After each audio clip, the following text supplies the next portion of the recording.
Okay, so let's talk about hepatic masses.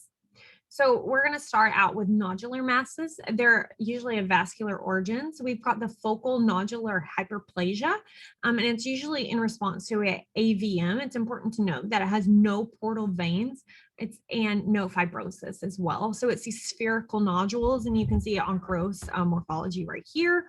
And then you can see that the portal tracts are absent, and there's going to be a mixed inflammatory infiltrate seen in the septa right here. A cavernous hemangioma, you can get, of course, hemangiomas other place like brain. And the most common is going to be tumor. It's kind of a soft red-blue color.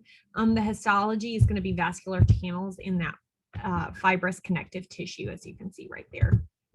Vascular lesions are going to be are usually malignant. So here's our example. Angiosarcoma is going to be atypical vascular spaces, as we can see like here in these pictures. And then epithelioid hemangioendothelioma is not going to have those vascular channel formations. So know that is how we look at our angiosarcoma.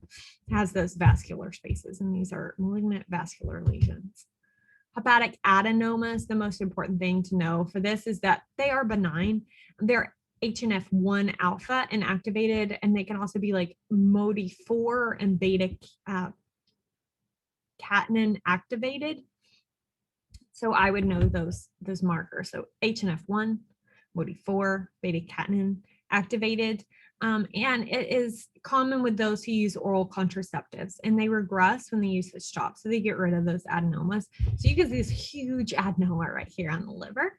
And then you can see these like pictures in histology. They may rupture, especially in pregnancy. And it kind of looks like a hepatocellular carcinoma, and it can transform into it. So it is important to biopsy. So here's a hepatocellular carcinoma. HCC has four main etiologies. So chronic HBV or HCV, and IL-6 may increase JAK-STAT signaling, and it's due to like repeated cycles of cell death and regeneration. Chronic alcoholism, NASH, and aflatoxins B1. Remember we said that adenomas can transform into it, but is not one of our major etiologies. So in other countries, aflatoxin B1 aspergillus is like, it's a P53 inactivation, and it's like the most common cause of hepatocellular carcinoma. However, it is not common in the US. Our most common causes are going to be like HCV, chronic alcoholism, and NASH. So non-HBV causes can exhibit beta catenin activation, and other conditions are like hemochromatosis, NAFTL, alpha-1 antitrypsin deficiency that we've talked about. They're going to have elevated serum alpha fetoprotein, but remember that this can be seen in many states. Like in pregnancy, it can be seen if it's high. It can indicate like maybe a genetic malformation, like a triploidy. Diagnosis would be, and also like other thing like AFP can be positive in like some of our in our reproductive organ cancers as well. So diagnosis is going to be imaging, and treatment is going to be surgical removal or transplant. So our morphology is going to be this big mass, and intrahepatic metastasis is going to be due to a direct extension or vascular invasion. And we've got small little satellite tumors around this big mass. And it's more pale than the surroundings. So we know that this is the tumor, this is the liver. Histology is going to be well differentiated, resembling normal hepatocytes. It's like, I sort of think it's like a wolf in sheep's clothing. It's like pretending to be a regular liver, but it's not. They might have like sort of a pseudoglandular architecture, and then they can be poorly differentiated. So it's poorly differentiated. It's looking more like others, trying to look more like the liver. So we have that pseudoglandular structure. It's like playing hide and go seek.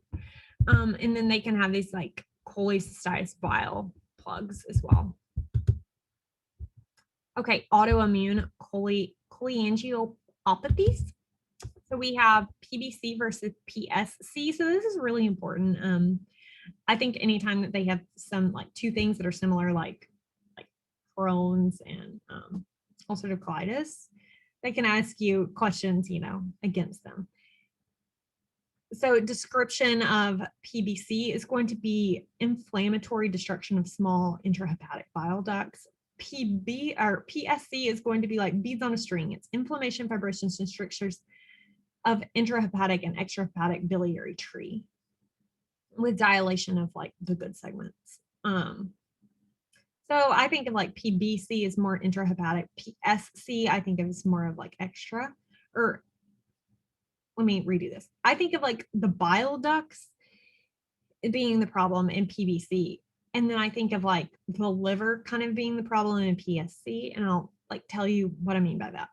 So PBC is primarily important in females. PSC is more important with males, usually age 50 in females and 30 in males for the two. In PBC, we have positive AMA, anti-mitochondrial antibodies, in P-ANCA, and then in PSC, we're going to have elevated IgG4. So this is a terrible way, but this is how they told it in online med-ed, which is what you get and learn from in third year. So the way that they said to remember these two, and it's like I haven't forgot it because it's terrible, but think of like a bad word that starts with a B. So in like dogs, that would be like a female dog. It's called this. So females, that would be like, so you can think of like female dog word that starts with a B. Well, primary biliary cirrhosis also has the B, has, a B word, biliary. And then also like mothers, are female, and anti-mitochondrial antibodies, AMA is associated with M for mother and mitochondrial, will also like tell me it goes with PBC. So that's a way to remember it. It's kind of a bad way, but it will make you remember it. Histology, they're going to have florid duct lesions, and we're going to give flowers to our mom. So like florid sort of sounds like flower. And they're going to have non-casein granulomas as well. In PSC, it's going to be onion string fibrosis. So think of like beads of onions, I guess, or like onions on the string. I don't know.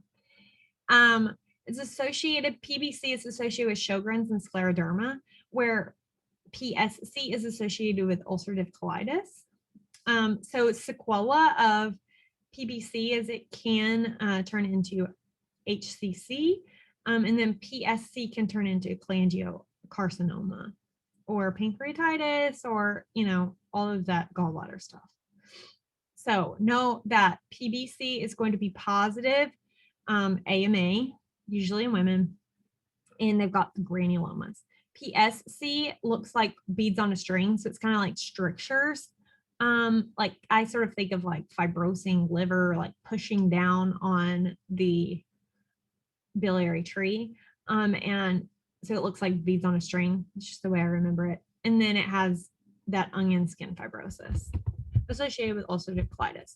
So this is what we're looking at. So in PBC, we've got granulomas, and then we have these like florid lesions where we have this like onion skinning look in PSC.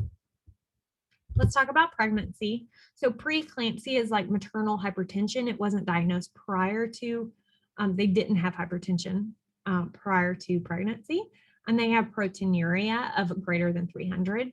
And it can be associated with coag abnormalities like DIC. It's important to get a tight control of the blood pressure. And if the patient's blood pressure gets too high and it's not compatible for life for the mother or the baby, you need to immediately deliver the baby. Eclampsia is going to be preeclampsia plus seizures or a coma. So I would like to know the difference between those two. HELP syndrome is going to be associated with preeclampsia. Complications could be liver rupture, excessive bleeding during delivery.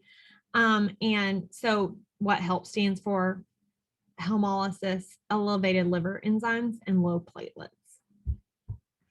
And again, make sure that you immediately deliver if there is HELP syndrome.